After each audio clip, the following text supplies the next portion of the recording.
কোথায় স্বর্গ কোথায় নরক, কে বলে তা বহুদূর, মানুষের মাঝে স্বর্গ নরক, মানুষেতে সুরাসুর। এই মহৎ চরণ দুটি রচনা করেছেন শেখ ফজলুল করিম। তিনি আমাদের লালমনিরহাটের একজন কৃতি সন্তান।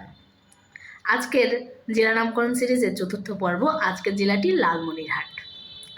লালমনিরহাট নামকরণ নিয়ে 3টি মতবাদ প্রচলিত আছে। তার মধ্যে একটি হলো বেঙ্গল ডুয়ার্সের রেল লাইন নির্মাণের সময় 19বিংশ শতাব্দীতে শ্রমিকেরা কিছু লাল পাথরের সন্ধান পান। এই ঘটনাটি ছিল সাধারণ মানুষের কাছে বেশ উল্লেখযোগ্য একটি ঘটনা, যার ফলে মুখে মুখে অঞ্চলের নাম হয়ে যায় লালমনি। আবার আরেকটি মত অনুযায়ী এই রেল স্টেশনের যে জমিটি, এই জমিটি অধিগ্রহণ করে ব্রিটিশ সরকার লালমনি নামে একজন সম্ভ্রান্ত নারীর কাছ থেকে। তার সম্মানার্থে অঞ্চলটির নাম হয় লালমনি।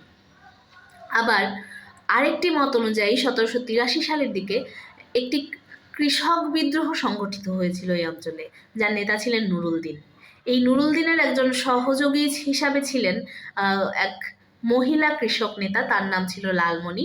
তিনি ব্রিটিশ এবং জমিদারদের বিরুদ্ধে বিদ্রোহ ঘোষণা করে শহীদ হয়েছিলেন। তার সম্মানার্থে এই অঞ্চলের নাম হয় লালমনি। এই 3টি কারণের যে কোনো একটি থেকেই লালমনি শব্দটি এসে থাকতে পারে, কিন্তু হাট শব্দটি যুক্ত হয়েছে অনেক পরে।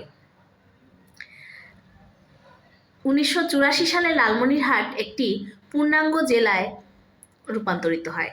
তার পূর্বে এটি বৃহত্তর রংপুর জেলার একটি মহকুমা ছিল। এই ছিল আমাদের লালমনিরহাটের নামকরণের ইতিহাস।